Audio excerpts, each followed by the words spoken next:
Bless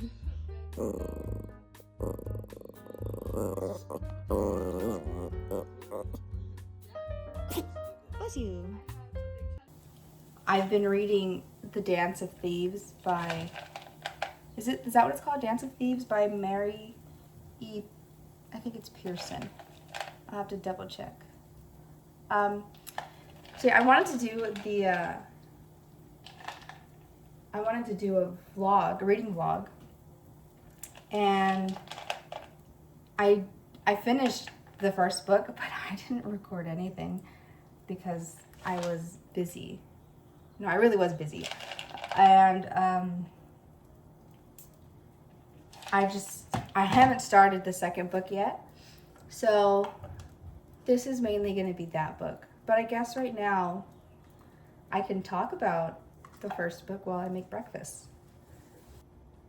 The Dance of Thieves, when I got back into reading again, was one of the first books that was on my... It was one of the first books that was on my TBR. So I have been wanting to read this book for some time now, and I finally got to it. And to be honest,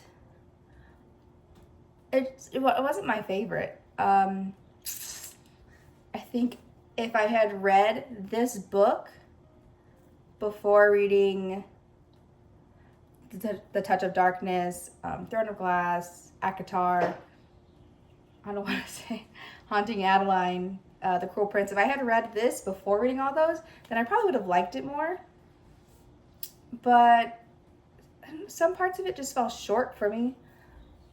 The major thing is, like the one thing that I just don't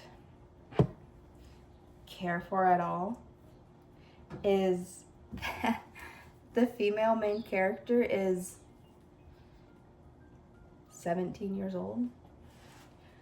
Nothing against that, but I mean, it's just like the profile that she has. It's like 17, and I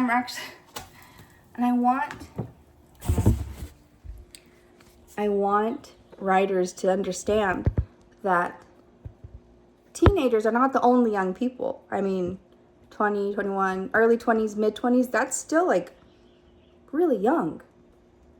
I mean, I just can't wrap my head around that this whole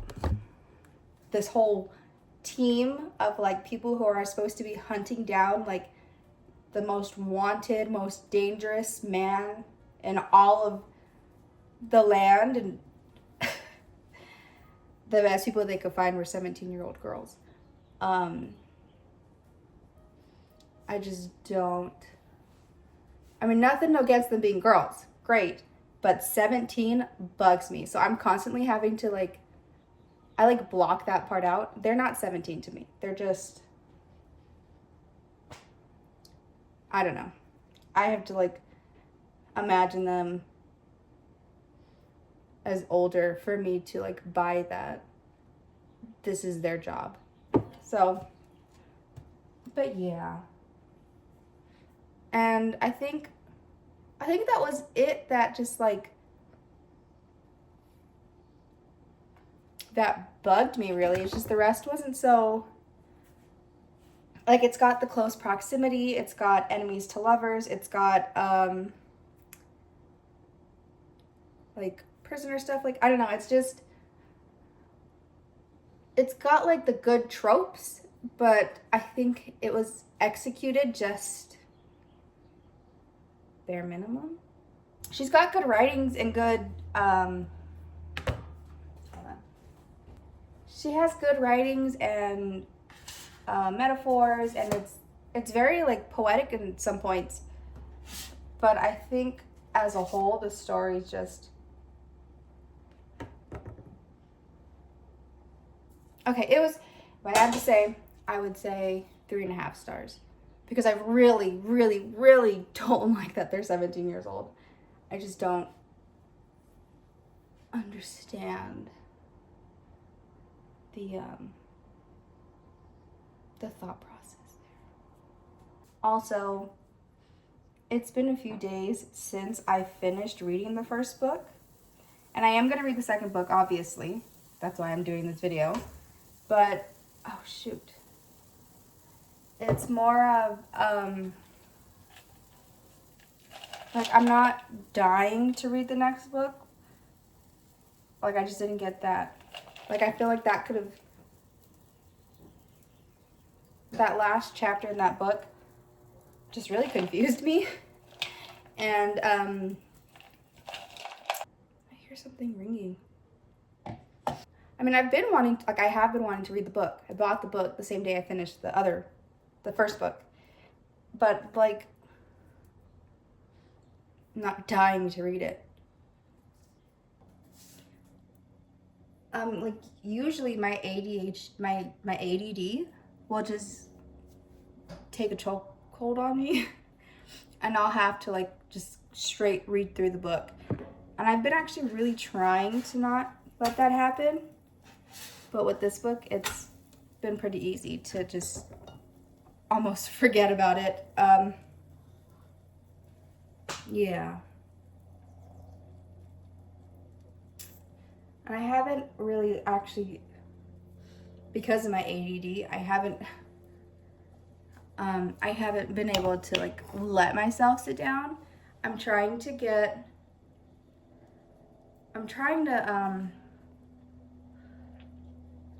organize myself, my time better. Because I know if I sit down and I read a book, I'm not gonna want to do anything else. But if get my stuff done first, cleaning, working out, kids' work, then at the end of the day, I can finish. Like, when I'm finished, I can then read the books. But I have, like, processes to things, and I can't just, like, it takes me forever to do anything, because I have to do one thing, and then, like, I can't just jump to number 3 if that has to be done. Like, I have to redo 1 and 2, and then 3, and then continue to 4, 5. Like, I can't just do it. I don't know if any of that makes sense, but yeah.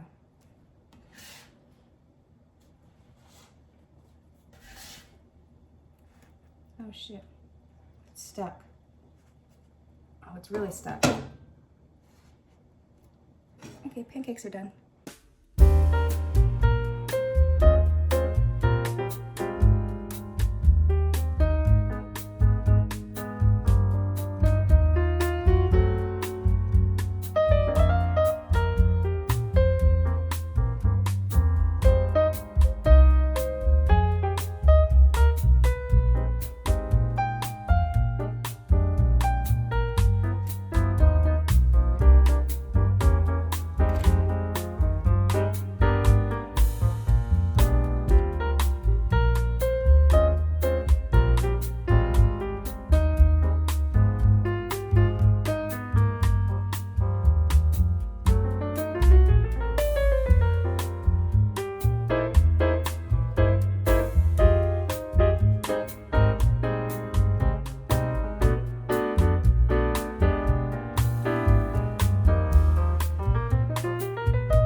Make sure. This is so creaky, isn't it?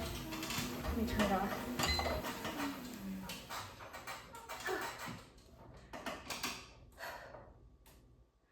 When I was reading Throne of Glass, it took me like 6 months to read it, and I got so deep into it that I stopped working out, and I was working out like 6 days a week.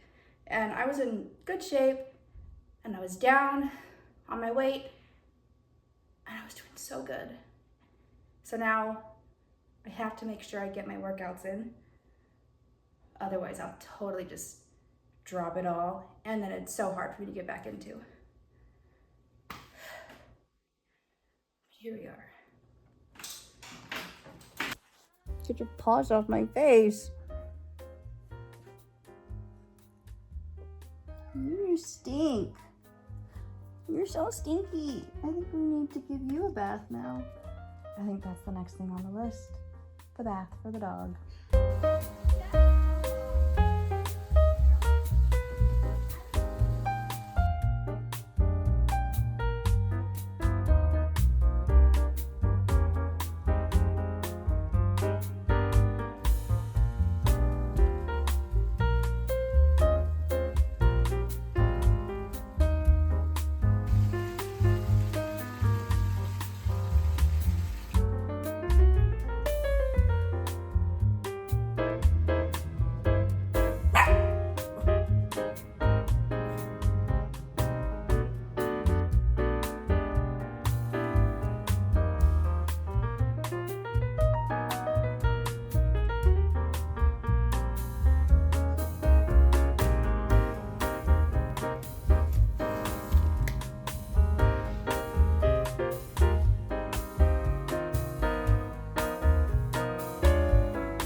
Thought I would have time to finally sit down and read because it's now 3 in the afternoon, but now I have to play with him because he won't give me any peace.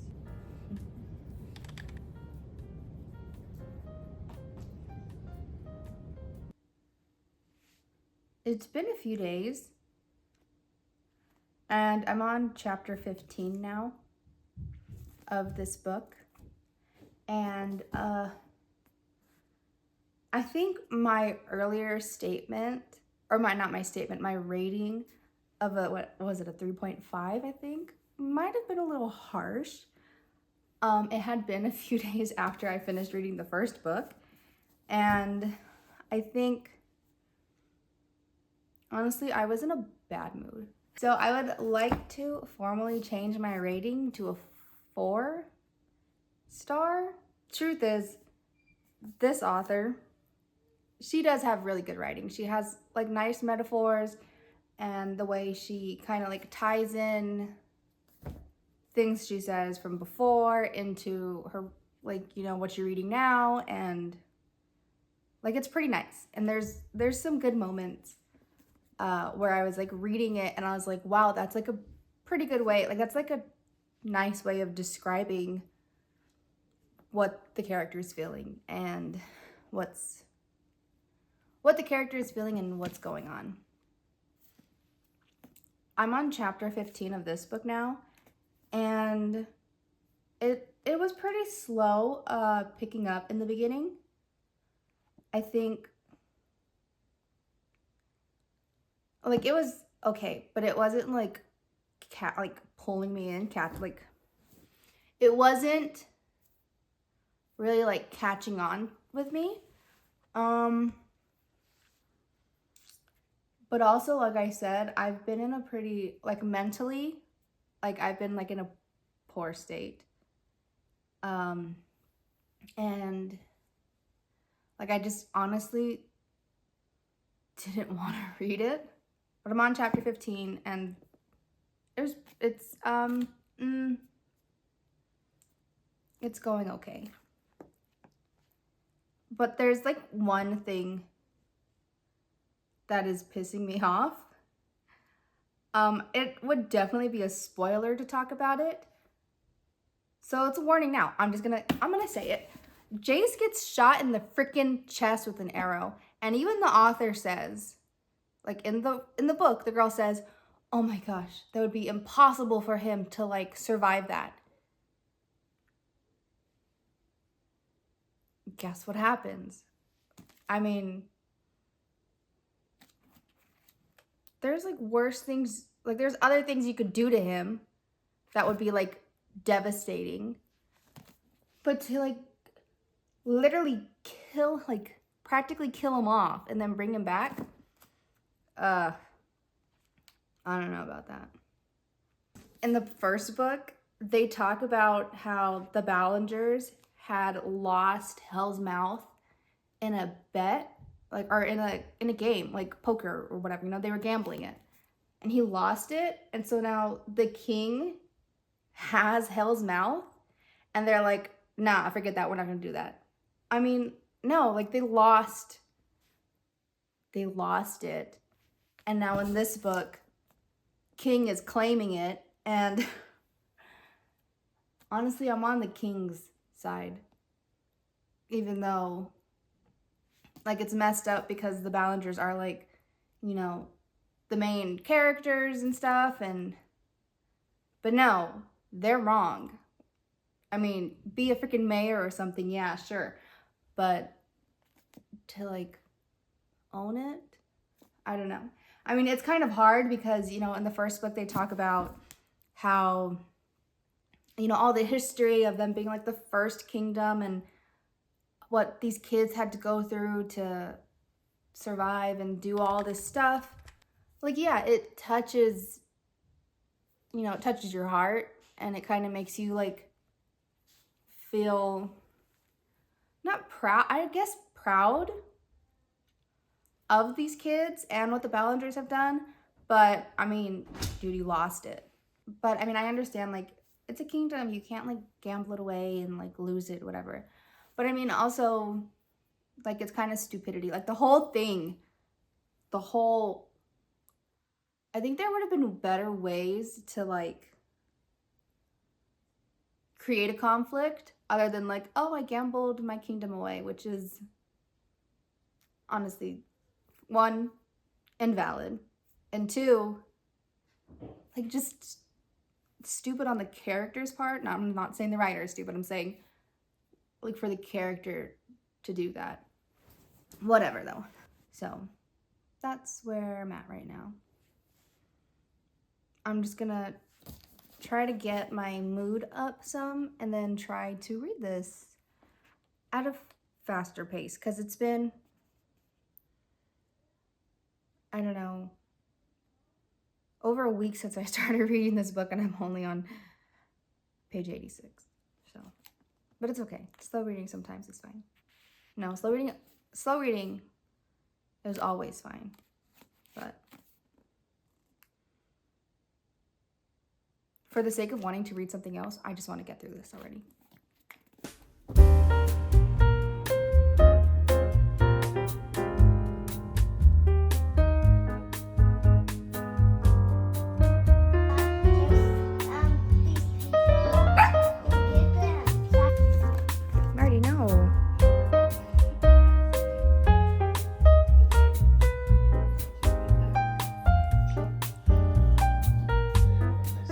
So annoying. Let me read.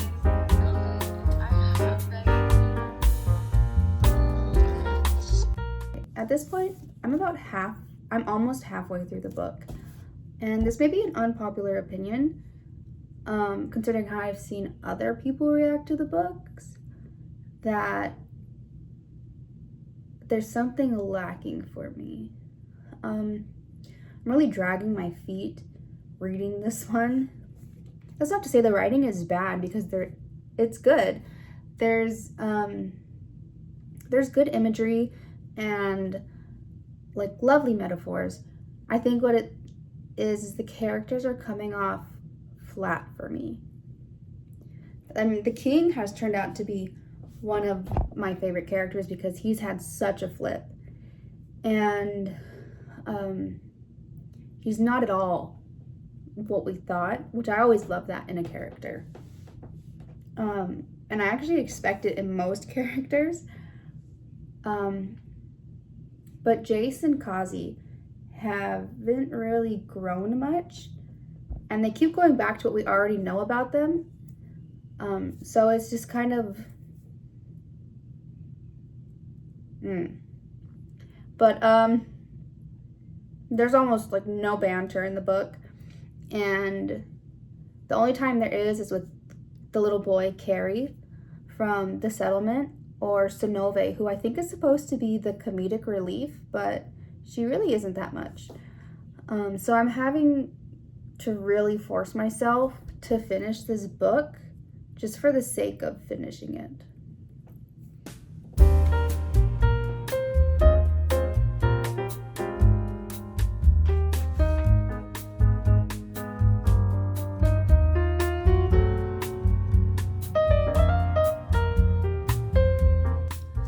I'm on the last 100 pages now of Vow of Thieves. After I hit that halfway point, it really started to pick up. I've now switched sides from the king to the Ballingers because I read something that I'm not sure was mentioned before. It must have just gone over my head. But that was that Tor's Watch and the arena were never within the king's borders. But Hell's Mouth was. It's a little confusing because I'm not sure who has like the real claim to Hell's Mouth or anything really. That was never mentioned. The only thing was the gamble and that first generation of Ballingers who were trapped for years in the vault. And there's really no other context to go off of. So, yeah. Anyways, the king has turned out to be totally unhinged, and those are my favorite types of characters.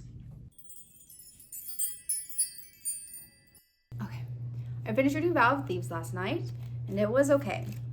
We already knew there was going to be a happily ever after, but after the happily ever after, it really dragged on, and I couldn't wait for it to be done. Some books have crack in them where they're so addicting, and you just can't put them down. You don't want them to end. And this book was not one of them. It had all the tropes. Close proximity, he falls first, forbidden love, but that's kind of it. There was a lot of unsaid background that I think was needed to make it make more sense. I was very confused on who is actually the dictator of Hell's Mouth and who was defending it. Obviously, the king is a bad guy in relation to the entire world and morals, but when it came to his kingdom, I'm not so sure. He was just taking back what was actually his. The fact that the Ballingers were paying taxes to the king proves their acknowledgement that he was their rightful ruler. There are other books by Pearson that make up the Remnant universe, and I've looked into them, but in relation to this duo, I don't think they're going to cover the gaps that I've found in this book. If I do read them, it's not going to be anytime soon. So, final review. The writing was good. The storytelling was fine.